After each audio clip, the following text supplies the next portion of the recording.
அந்த ஜமாத்துக்கு நபி ஸல்லல்லாஹு அலைஹி வஸல்லம் இன்ஸ்ட்ரக்ஷன் கொடுத்துருந்தாங்க. என்ன அப்படின்னா சகிச்சுக்கிறது.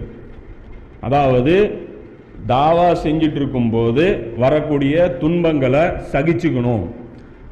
தான் ஒரு கமாண்டிங் பொசிஷனுக்கு வராத வரைக்கும் அட்டாக் பண்ணக்கூடாது, நாம் அடி வாங்கணும் அப்படிங்கிறத இந்த விஷயங்கள் இதுக்கு என்ன சொல்கிறாங்க அப்படின்னா பேசிவ் ரெசிஸ்டன்ட் அப்படிம்பாங்க.